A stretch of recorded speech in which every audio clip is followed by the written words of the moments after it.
बिस्मिल्लाहिर्रहमानिर्रहीम। हेलो अस्सलाम वालेकुम व्यूअर्स, वेलकम टू सुंबुल का किचन। आज हमारे किचन में बन रहे हैं प्याज और पालक के लच्छेदार पकोड़े और ये बहुत क्रिस्पी होते हैं। जिसके लिए मैंने 1 कप बेसन लिया है और ये मैंने धनिया लिया है 1 टेबल स्पून, हरा धनिया पुदीना लिया है, मैंने पत्ते लिए हैं इसके, मैंने इसको बारीक नहीं काटा है। 1 टीस्पून मैंने नमक लिया है और ये हस्बे ज़रूरत ज़ीरा हम इसके अंदर डालेंगे 1 टीस्पून तकरीबन, और ये हाफ़ टी स्पून मैंने हल्दी ली है और हाफ़ टी स्पून मैंने इसमें कुटी हुई मिर्चें ली हैं और ये पालक लिया है मैंने इसके अंदर, और ये प्याज है, ये 1 अदद प्याज है जिसे मैंने काट के, ये देखें किस तरह मैंने इसको खोल लिया है प्याज को अच्छी तरह, और इसको पानी से अच्छी तरह मैंने धो लिया है।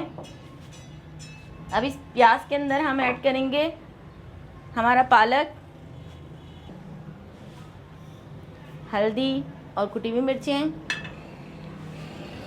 धनिया पुदीना, हमारा नमक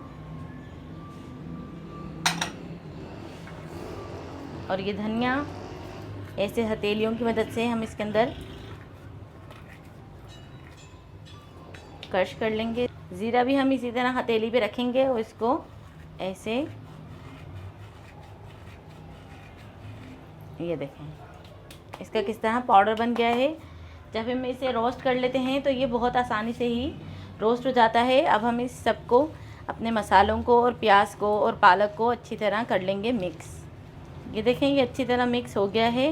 इसमें डालेंगे हम अपना बेसन, इसके अंदर हम छन्नी रखेंगे और इसको छान लेंगे।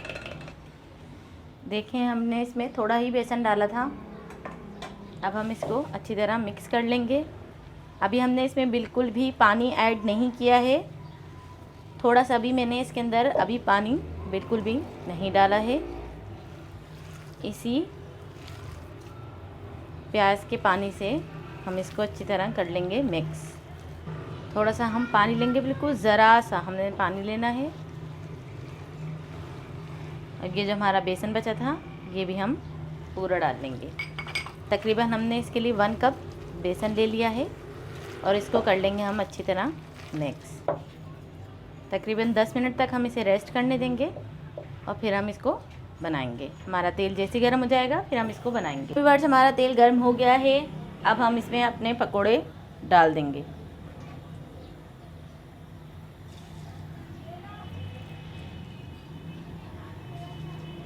देखिए व्यूअर्स हमने अपने सारे पकोड़े डाल लिए हैं इसके अंदर। अब हम इसको फ्राई होने देंगे। देखिए व्यूअर्स हमारे प्याज के क्रिस्पी क्रंची और लच्छेदार पकोड़े तैयार हो गए हैं। अब हम इसे अपनी ट्रे में निकाल लें। देखिए व्यूअर्स हमारी ये लच्छेदार क्रिस्पी पकोड़े की रेसिपी तैयार हो गई है। अगर आपको मेरी ये क्रिस्पी पकोड़ों की रेसिपी अच्छी लगती है तो प्लीज़ हमारे चैनल को लाइक करें, सब्सक्राइब करें, शेयर करें और हाँ कमेंट्स करके ज़रूर बताएं कि मैंने ये रेसिपी आप लोगों के साथ शेयर की है, आपको कैसी लगी।